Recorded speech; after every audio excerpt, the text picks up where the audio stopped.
Mga kapatid, pag-uusapan natin to. Kikilabutan ka dito sa kawalang iya. Maaga pa.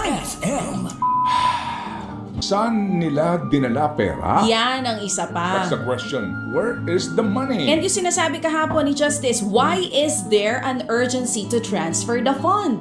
Yun ang Ba't kayo sabi niya. nagmamadali? Ba't kayo nagmamadali kung may pondo na pala yan? Ba't kayo nagmamadali? Sa inyo ba? Saan? Sa National Road Maintenance? Di ba meron tayong road users tax? May pondo eh. Ano pa? Mga kapatid, pag-uusapan natin to. Kikilabutan ka dito sa kawalang iya.